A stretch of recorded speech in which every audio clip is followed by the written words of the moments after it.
સુદેવ નામના બ્રાહ્મણ પત્ર લઈને આવ્યા દ્વારિકામાં, અને ભગવાન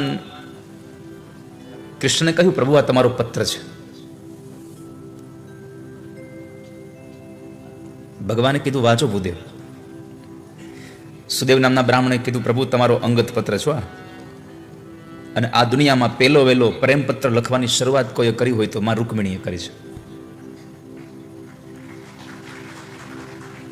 અને આમ પણ ત્યારે તો મોબાઈલ તો હતા નહીં, ફોન પણ નહોતા. નિત્રે હજી રૂકમિણી માતાજી બજારમાં જાય ને રૂપિયાલા ડબલામાંથી રૂપિયો નાખ્યા કરે, વાત કર્યા કરે. ઘણા ઘણા તો મુઠ્ઠી ભરીને જાય એ અંદર ઓલાની અંદર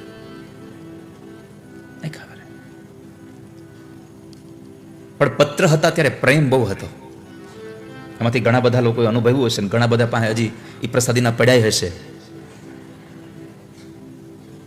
સગાઈ થાય પછી, વેવિશાળ પછી ગમે એક બાજુથી પત્રની શરૂઆત થાય.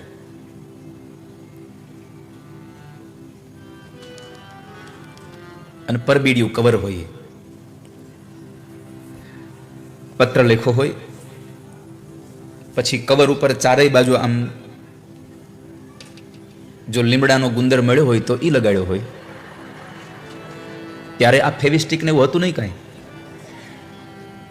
લીમડાનો ગુંદર લઈ આવ્યા હોય એ લગાડ્યો હોય, અને કાં તો પછી ઘઉંનો લોટ. પૂછો કોઈને જેને આ લગાડ્યું, પૂછો એને જો ખોટું બોલતો હતો. વડીલોને પૂછો. પેલા એ બે કાગળને ચિપકાવવા માટે આપણી પાસે આ જ હતું, કાં ગુંદર અને કાં ઘઉંનો લોટ પાણી જેવો કરીને લગાડીને પછી ચિપકાવી દઈએ. અત્યારના છોકરાને થતું હશે કે આવું હશે ખરેખર, પણ એની મજા બહુ હતી.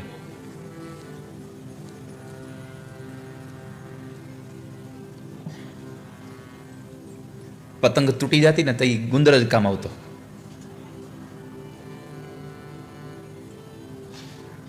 એ તો હવે આટલી બધી સુખ સાહેબી આવી છે.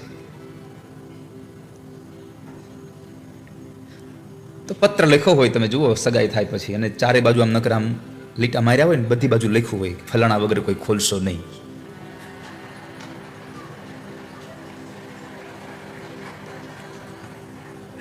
એટલે જેને પત્ર ગયો હોય એના ઘરમાં બધા સમજી જાય કે આ ફરફર્યું ક્યાંથી આવ્યું છે.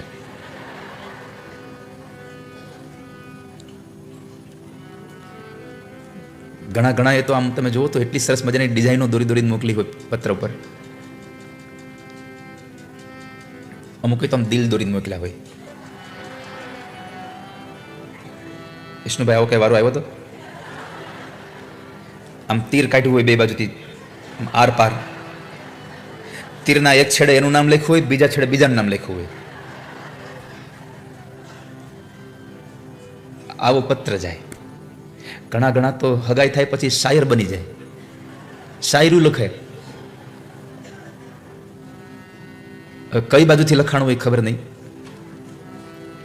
પણ એક પત્રમાં લખ્યું હતું કે થાળીમાં ગુલાબનો ગોટો, થાળીમાં ગુલાબનો ગોટો, વળતા મોકલજો તમારો ફોટો.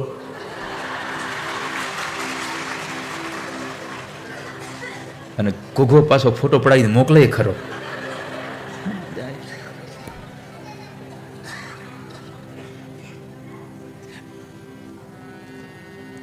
એમાં હાચી માથાકૂટ તો તઈ થતી કે પત્ર આવે પણ વાંચતા ન આવડતો પાછો. તે વાંચવા વાળાને ગોતવો પડે. તે એ વયો ગયો લગ્નમાં, તે જ્યાંથી ઓલો લગ્નમાંથી ન આવે ત્યાં સુધી આને ખાવું ન ભાવે. પણ એની મજા બહુ હતી ને. એક પત્રની સામે જ્યારે પત્રનો જવાબ ના આવે ત્યાં સુધી આતુરતા રહેતી હતી, પ્રેમ રહેતો હતો. મારો પત્ર પહોંચ્યો, ત્યાંથી આવ્યો નહીં હજી. અત્યારે જેટલું શોર્ટ થયું ને એટલું બધું જ આપણને બધાને અવ્યવસ્થા કરતી ગયું છે. તો બ્રાહ્મણે કહ્યું કે ભગવાન તમે પત્ર તમારો અંગત છે. ભગવાને કહ્યું કઈ વાંધો નહીં, તમે વાંચો, મને ભરોસો છે કે ભીષ્મ કન્યાના પત્રમાં એક પણ એવો શબ્દ નહીં હોય કે શરમને લઈને મારે નીચું જોવું પડે. મર્યાદા સાથે હશે. આમ જોવા જાવ તો વાલા વૈષ્ણવો, આ કથા રૂકમિણીજી ભગવાનને પત્ર લખે એ તો છે જ, પણ એક વખત અધ્યાત્મ જગતમાં પ્રવેશ કરો તો આ જીવાત્મા પ્રભુને પત્ર લખે છે. આ જીવ પરમાત્માને કહે છે કે મારું લગ્ન તમારી સાથે મેં કર્યું છે, હવે તમે મને સ્વીકારો છો કે નહીં એ તમને ખબર. હું તમને મારા તરફથી જાણ કરી દઉં છું. એટલે પત્ર મોકલે છે, એટલે અરજી, એટલે પ્રાર્થના. રૂકમિણીનો પત્ર સુદેવ નામના બ્રાહ્મણ લઈને ગયા હતા, એમ આ જીવાત્માની અરજી પ્રભુ સુધી લઈને જવાની કોઈની તાકાત હોય તો કેવળ સંતોની, મહાપુરુષોની, આપણા સદગુરુઓની તાકાત છે કે જે આપણો પત્ર ભગવાન સુધી લઈ જાય છે. આપણા માટે સંતો પ્રભુ સાથે લડે છે. આ જીવાત્મા તો એક ફરિયાદી છે, સંતો આપણા વકીલ છે અને ઠાકોરજી આપણો જજ છે. આ જીવ માટે સંતો લડે છે.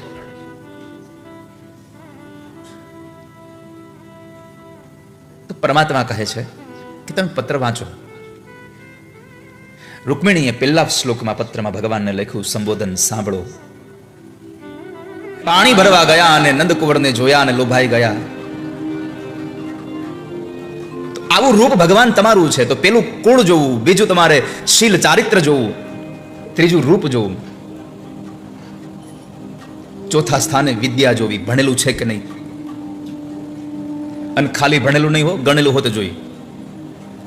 ખાલી ચોપડીમાંથી વાંચી વાંચીને રસોઈ બનાવે એ હારી ન થાય. બહુ રેસીપી તો બધી લખી દીધી હોય, પણ એમાં પવન આવે અને પછી જે આમ આમ પત્તું ફરી જાય, વાંચવામાં ભૂલ થઈ જાય. દરેક યુવાન દીકરીની માતાઓને કહું છું કે તમારી દીકરીઓને ભણાવો, ખૂબ ભણાવો, પણ એનું ભણતર પૂરું થાય એના પહેલા એની સગાઈ ન કરી દો, એના પહેલા એના લગ્ન ન કરી દો. એનો અભ્યાસ પૂરો થાય પછી 1 વર્ષ તમારા ઘરમાં તમારી સાથે રાખી અને તમારા ઘરનો બધો વ્યવહાર કેમ કરવો જોઈએ, એને રસોઈ કેમ કરવી જોઈએ, ઘરમાં કોની સાથે કેમ વર્તન કરવું જોઈએ, આ બધું જ્ઞાન આપીને પછી એને પરણાવો. આપણે તો દીકરીને ભણવાનું 6 મહિનાનું પૂરું થવાની વાર હોય ત્યાં સગાઈ કરી દઈએ અને લગ્ન થાય એટલે એની જેવું એનું ભણતર પૂરું થાય બીજા મહિને લગ્ન ગોઠવી દઈએ. એને ઘરનું કઈ જ્ઞાન જ ના આવવા દઈએ, કારણ કે ત્યાં હોસ્ટેલમાં રહ્યા હોય અને બહારનું જેમાં હોય એટલે ઘરની કઈ ખબર જ ન હોય. મારી સૌને પ્રાર્થના છે, દીકરીઓને રસોઈ શીખડાવો, એને રોટલા શીખડાવો, એને લાપસી શીખડાવો. ઘણાની લાપસી એવી હાંડીઓ બનાવવાનું કામ આવે. અને જેની લાપસી હારી થાય ને એની બધી રસોઈ હારી થાય.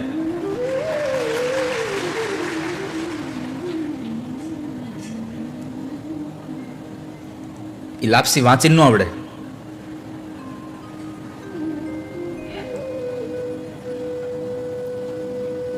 ઘડીને રોટલો બનાવવો હોય તો માની બાજુમાં બેહીને શીખવું પડે, બાકી તો થાબડીઓ આવડે પછી પાટલી ઉપર. બાકી 2 હાથથી ઘડવા બેહે તો ઘણા નીચેથી પડતો જાય.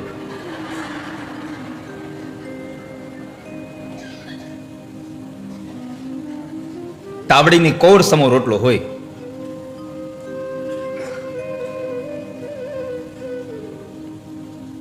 ઘડીને રોટલા શીખડાવો એને.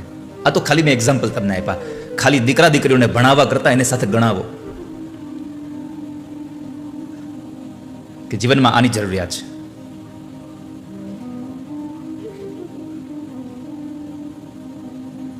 બાકી મેં ઘણી વખત કહ્યું છે કથાઓમાં કે એક ભણેલી ગણેલી દીકરી બરાબર શોપિંગ કરવા ગઈ અને અમે એની ઘરે પધરામણી ગયા. આખું ઘર વેલ એજ્યુકેટેડ, ઇંગ્લિશ સિવાય તો બોલે નહીં.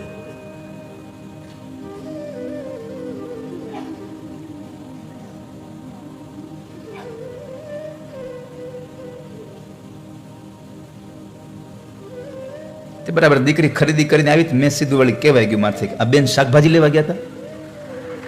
તો એના બા કે તમને કેમ ખબર પડી ગઈ? એને તો એની ઓળખાણ બહુ અલગ રીતે આપી હતી કે અમારી દીકરી બહુ ભણી છે, હાઈ એજ્યુકેશનમાં બધું એને બહુ સારું. પછી મેં એને કહ્યું કે તમે વાંધો નહીં બહુ ભણી, પણ એને શીખડાવો કે શાકભાજી લેવા જાય ત્યારે ટમેટા સૌથી છેલ્લે લેવાના હોય, પહેલા ન લેવાય. હવે એને પહેલા ટમેટા લીધા, પછી બધું શાકભાજી એની ઉપર મૂક્યું. આ નિશાળમાં ન ભણાવ્યા, આ ગણતર કહેવાય.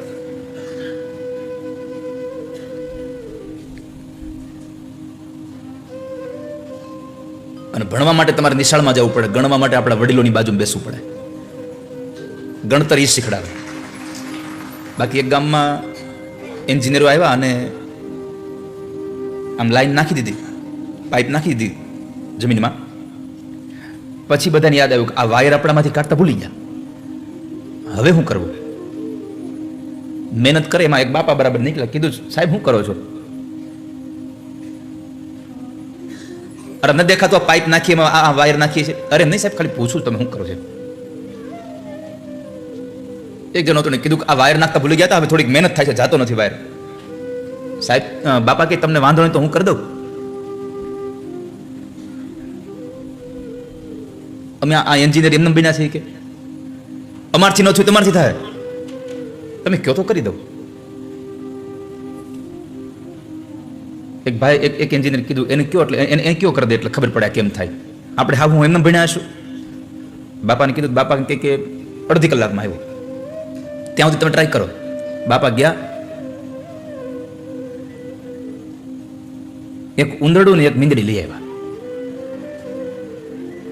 મીંદડીની પૂંછડી ઓલો વાળો બાંધી દીધો વાયર, અને પછી આગળ ઉંદરડું મૂક્યું, વાહે મીંદડી મૂકી.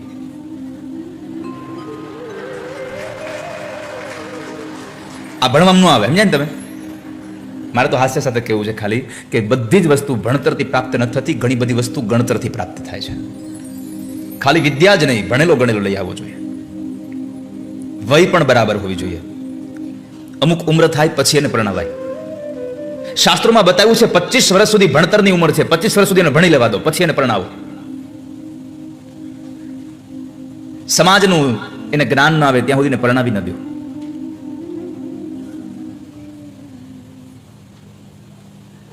છઠ્ઠા સ્થાને પૈસો જોયો. વિદ્યા વયો દ્રવિણ દામ અપી રાત્મતુલ્યમ. ભગવાન તમારો પૈસો પણ જોયો અને છેલ્લે તમારું ઘર પણ જોયું. આ બધી વસ્તુ જોઈ અને મેં તમને મારા પતિ તરીકે પસંદ કર્યા છે. હું તમને પતિ માનું છું. જો તમે મને સ્વીકારતા હોવ તો એવું ન કહેતા કે હા વૈયાઓ મેં તમને સ્વીકાર્યા છે, તમારે લેવા આવવું પડશે. હવે થોડીક વાર માટે રૂકમિણીના પત્રને ભૂલી જાઓ. આ પત્ર તમારો જીવાત્મા પરમાત્માને લખે છે, પ્રભુ તમે મને લેવા આવજો, તમે મને લેવા આવજો. આ વાત તમે ક્યારે કરી શકો? જો જીવનમાં તમે કંઈક સારા કામ કર્યા હોય તો ભગવાનને કહી શકો ઠાકોરજી તમે લેવા આવજો. આ કથા આપણને બધાને સંસારમાં ઉપદેશ કરે છે કે પરમાત્માએ કહ્યું છે ભીમ એટલે જીવાત્મા અને જરાસંધ એટલે વૃદ્ધાવસ્થા. જ્યારે આ શરીરની વૃદ્ધાવસ્થા આવે અને એ વૃદ્ધાવસ્થાની સાથે જ્યારે આપણું યુદ્ધ ચાલતું હોય ત્યારે નજર બીજે ત્રીજે રાખવા કરતા ભગવાનમાં નજર રાખશો તો દુઃખ નહીં પામો કોઈ દિવસ. વૃદ્ધાવસ્થામાં પ્રભુની સામે નજર રાખી આપણી. અંતે ભગવાને ભીમના હાથે જરાસંધનો ઉદ્ધાર કરાવ્યો. એનું રાજ્ય જરાસંધના દીકરા સહદેવને સોંપી દઈ અને જરાસંધનો એક ખાલી સોનાનો મુગુટ લઈ અને આવી ગયા. આ બાજુ યજ્ઞની અંદર તૈયારીઓ થઈ અને સભા ભરાણી. સભાની અંદર એક પ્રસ્તાવ રજૂ થયો કે આપણે અગ્રપૂજા કોની કરવી. બહુ બધા સભાના લોકોએ ઘણા બધા દેવોના નામ આપ્યા, પણ જરાસંધના દીકરા સહદેવે ઉભા થઈને કીધું કે જો મારી વાત માનો તો એકમાત્ર છે અહીંયા આ સભાની અંદર એવું વ્યક્તિત્વ કે જેની અગ્રપૂજા કરવી જોઈએ, અને એ છે દ્વારિકાવાળા કૃષ્ણ. એની અગ્રપૂજા કરીએ આપણે. બધા લોકોના પ્રસ્તાવ બહુ ગમ્યો, પણ આ સંસારનો નિયમ છે, બધાને ગમે એ અમુકને ન ગમે. આખું ગામ જે વાતમાં સહમત હોય ને એમાં 2-3 જણા વિરોધવાળા હોય. અને આમ પણ તમે જોવા જાઓ તો એ વિરોધવાળા જેટલા લોકો છે ને એને ભગવાને સ્પેશિયલ કેસમાં અહીંયા મોકલ્યા ખાલી વિરોધ કરવા જ, બીજું કઈ કામ જ ન હોય એનું. એનો સ્પેશિયલ કોટા હોય, એનું એક જ કામ હોય કે કોઈ કાંઈ કામ હાથમાં લે એટલે એનો વિરોધ કરવાનો. આ સંસારમાં તમે જેનો વિરોધ કરો ને, મારી પ્રાર્થના પણ એટલી છે તમે કોઈકના કામનો વિરોધ કરો ને તો પણ એના હાથથી કામ થયું હોય ને જો સારું થયું હોય તો એની સરાહના પણ કરતા શીખી જાઓ, ખાલી વિરોધ કરતા નહીં. પણ આ દુનિયામાં તમે જુઓ જે વિરોધ કરવા આવે પછી એનું સારું કામ જોઈએ જ ન કે કોઈ દી, એને દેખાય જ નહીં કોઈ દિવસ. અને સંસારનો નિયમ પણ છે કે તમને જે ગમે એ વ્યક્તિમાં ગમે તેટલા દુર્ગુણ હોય તો તમને દેખાય નહીં કોઈ દિવસ. તમે જેને પ્રેમ કરો એનામાં કોઈ દિવસ ગમે તેટલા દુર્ગુણ હોય એ તમને દેખાય જ નહીં, અને તમે જેને નફરત કરો એનામાં ગમે તેટલા સદગુણ હોય એ તમને કોઈ દી ન દેખાય. આ સંસારનો નિયમ છે. તો ભગવાનનું નામ આવ્યું એટલે શિશુપાલ એનો વિરોધ કરે છે.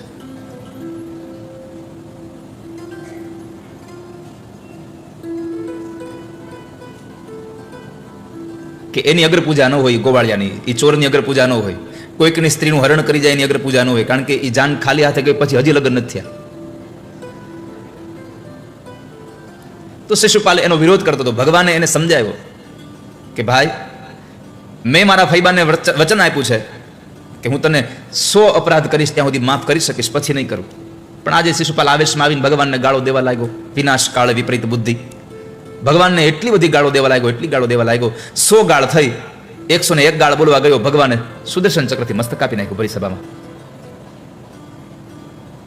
શિશુપાલનો ભગવાને ઉદ્ધાર કર્યો. સૌથી અગત્યની વાત એ બતાવી આ કથામાં. પછી જ્યારે યજ્ઞ થતો હતો, આ કૃષ્ણની કથા આપણને કેટલો ઉપદેશ આપે છે. જ્યારે યજ્ઞ થતો હતો ત્યારે પરમાત્મા પોતે આવેલા મહેમાનોનું સ્વાગત સન્માન નહીં કરે, આવેલા મહેમાનોના અતિથિઓના પગ ઈ ધોવે, અને બ્રાહ્મણો જમી લે તો એની પત્રાવાળી પરમાત્મા પોતે ઉપાડતા હતા. આ કથા આપણને ઉપદેશ કરે છે કે ભગવાન આખા બ્રહ્માંડના માલિક છે, છતાં પણ એના ફૈબાના ઘરે ગયા તો એને યજ્ઞમાં પત્રાવાળીઓ ઉપાડી. આપણને કથાનો ઉપદેશ એ મળ્યો કે તમારી પાસે ગમે તેટલી સંપત્તિ થઈ જાય પણ સહજતા છોડી દેતા નહીં કોઈ દિવસ. તમારી સરળતા છૂટી ન જાય એની કાળજી રાખજો. અષ્ટપટરાણીઓને પરમાત્માએ હાથમાં ઝાડુ પકડાયું, હાલો યજ્ઞશાળાની સફાઈ કરો.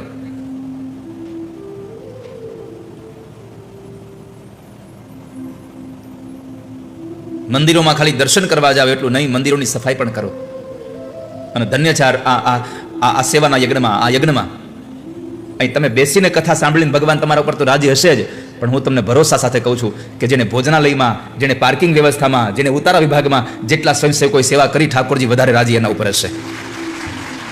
અને આજે આ વિષ્ણુભાઈ, કાંતિભાઈનો આખો પરિવાર આ સોફામાં બેસીને શાંતિથી કથા સાંભળે છે. એની પાછળનું એકમાત્ર કારણ છે કે આ ગામના સ્વયંસેવકોએ બધા પોતાની જવાબદારી નિભાવી રહ્યા છે. હું તો જોતો નાના નાના છોકરાઓ પેલી સિસોટીઓ લઈને દોડતા હોય, રસ્તો સાફ કરાવતા હોય. ઘણા તો સ્વયંસેવક એવા છે કે જેને કથા મંડપ નથી જોયો અંદરથી. હજી એ લોકો એની સેવામાં જ લાગેલા છે. એકવાર મારી તમને બધાને પ્રાર્થના છે, ખૂબ તાળીઓના નાદથી એ સ્વયંસેવકોને બતાવો જેને આપણા માટે સેવા કરી છે. તમે અહીંયા ભજન કરીને ઉભા થાવ તો તમારું ભોજન તૈયાર હોય, તમારી બધાની વ્યવસ્થા કરે. તમે તો ભોજનાલયમાં લાડવા ખાધા હશે, પાર્કિંગમાં પૂછો છોકરાઓને એને કેટલી ધૂળ ખાધી છે. અને છતાંય એ ધૂળની સેવા કરીને જ્યારે હું આમ ગાડી લઈને જતો હોઉં ને બધાને સામે જોતો હોઉં તો મને થાય, કહો છોકરા કેટલા પ્રસન્ન છે આ બધા. જ્યારે યજ્ઞો થાય, આવા આ જ્ઞાન યજ્ઞ છે, કોઈ દ્રવ્ય યજ્ઞ થાય, પણ ક્યારેય પણ સત્કર્મનો યજ્ઞ થાય તો ખાલી તમે પૈસા આપો એ જ દાન ન કહેવાય. તમે ત્યાં સેવા કરો એ પણ તમારું સૌથી મોટું દાન છે. તમે કાર્યક્રમમાં સહભાગી બનો, તમે સહયોગી બનો, એ પણ તમારી સેવા છે. ભગવાન કૃષ્ણએ અષ્ટપટરાણીઓના હાથમાં ઝાડુ પકડાવીને કીધું, ચાલો આ યજ્ઞશાળાની સફાઈ તમે કરો, આ કામ તમારું છે. યજ્ઞમાં સેવા કરવાથી ઠાકોરજી રાજી બહુ થાય છે. સુદામા ચાલતા થયા પોરબંદરથી. પોરબંદરની બહાર ગયા, થાકી ગયા, એક વૃક્ષની નીચે સૂઈ જાય છે. જેવા વૃક્ષની નીચે સૂઈ ગયા, નીંદર લાગી ગઈ. ભગવાને આજ્ઞા કરી, જાઓ ગરુડ, મારા સુદામાને દ્વારિકાની બહાર લઈ આવો. ગરુડજીએ સુદામાને દ્વારિકાની બહાર પધરાવ્યા. થોડી વારના વિશ્રામ પછી ઊંઘ ઉડી અને ચાલતા થયા ત્યાં તો એક નગર દેખાયું. વટે માર્ગોને પ્રશ્ન પૂછ્યો, ભાઈ આ કયું ગામ છે? ભૂદેવ, આ તો દ્વારિકા છે. સુદામાના કાન ચમક્યા, દ્વારિકા આટલું જલ્દી? ભરોસો ન આવ્યો એને. આગળ ચાલ્યા, બીજા વટે માર્ગોને પૂછ્યું. એમણે પણ કહ્યું કે મહારાજ આ તો દ્વારિકા છે. મને બતાવો ને દ્વારિકાધીશનો મહેલ ક્યાં છે? સામે 52 ગજની ધોળી ધજા ફરકે છે ને, એ દ્વારિકાના નાથનો મહેલ છે.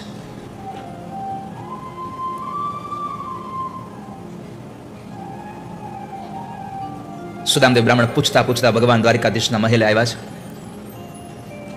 ભાગવત તો સ્પષ્ટપણે લખે છે કે બ્રાહ્મણોને પરમાત્મા પાસે જવા માટે કોઈની પણ પરવાનગી લેવી પડતી નહોતી. બ્રાહ્મણો અને સ્ત્રીઓ સ્પષ્ટ રીતે અંદર જતા હતા. પણ આ તો આપ સૌને શ્રોતાઓને એક રસપ્રદ કથા બને અને તમને બધાને આનંદ મળે એટલા માટે કે દ્વારપાળો સુદામાને રોકે છે.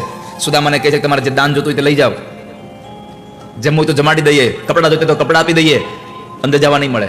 સુદામાએ કહ્યું મારે કાંઈ જોતું નથી, હું તો મારા મિત્ર કૃષ્ણને મળવા આવ્યો છું, મારા મિત્રને મળવા આવ્યો છું. શબ્દ સાંભળીને દ્વારપાળ હસે છે, હળધૂત કરે છે. પણ ત્યારે એક દ્વારપાળે કહ્યું કે ભાઈ ગમે તેમ તો એ બ્રાહ્મણ છે, અપમાન ન કરવું જોઈએ. ભૂદેવ ક્ષમા કરજો, પણ અમે તમને કોઈ દિવસ અહીંયા જોયા નથી, તમે કૃષ્ણના મિત્ર છો એવી અમને ખબર નથી.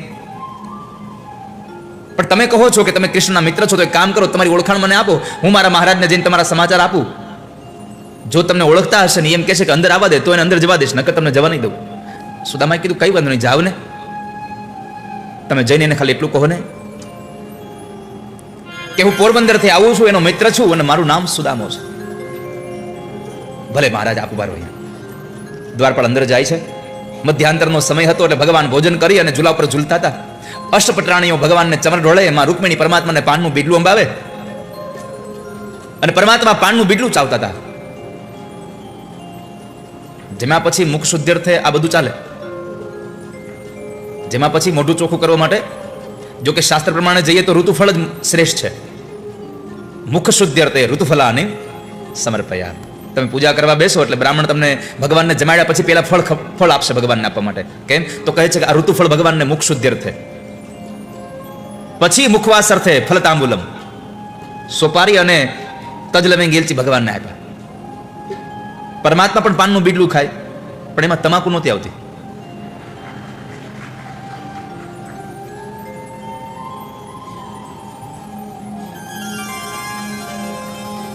અને અત્યારે તો તમે જુઓ કેટલું લોકો ખાય. મારે તો તમને પ્રાર્થના કરવી છે કે જે વસ્તુને ઢોર નથી ખાતા એને આપણે ખાઈ છે.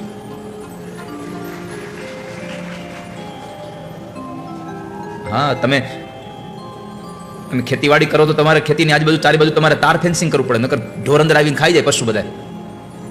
પણ ચરોતરમાં બધા લોકો તમાકુ વાવે, ખુલ્લા મેદાન હોય, કારણ કે ત્યાં ગધેડા નથી ખાતા. વિચાર કરો, ગધેડાને ખબર પડે કે ન ખવાય, તો જે ખાય છે એ બધા ગધેડામાંથી નહીં ગયા હાવ.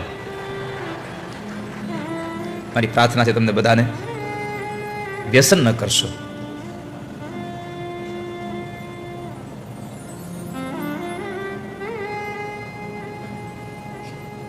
પણ અમુક અમુકને ગમે તેટલું કયો ને એ આપણે ઓલા જેવું થાય, પાડામાંથી પાણી રેડવું થાય. ગમે એટલું તમે કયો હકા આપણે ગમે ને, તો ડાયો છો.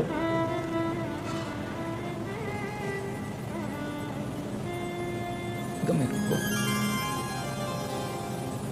પૂછો જયરામ દાદાને, ખાવ તમે કઈ? કશું નહીં. તું વાંસલી ખાશો કઈ? દર્શન તું ખાશો? મારે બધાને પૂછવું. વળી કોઈક હા પાડી દે તો મને દુઃખ લાગે. તો ખાલી ખાવ, તમે તારે પેટ ભરીને ખાવ. રોટલાની જગ્યાએ તમે હોપારી ખાવ, ફળની જગ્યાએ તમે આખો દી તમાકુ ચાવ્યા કરો. કારણ કે તમે તમાકુ ખાશો એમાં મારું કાંઈ લૂંટાઈ જવાનું નથી. તમને અકાળે કંઈક માંદગી થાય તો તમારા છોકરા રજળી પડશે, યાદ રાખજો. અને આ દુનિયામાં ખબર હોય કે આ વ્યસન કરવાથી આવું બધું થાય છે, અને છતાંય જો એના પોતાના પરિવારની પણ વિચાર કર્યા વગર વ્યસન કર્યા કરે ને, જો પોતાના પરિવારનું જે માણસ સારું ન વિચારતો હોય એનો કોઈ દી ભરોસો ન કરવા દુનિયામાં.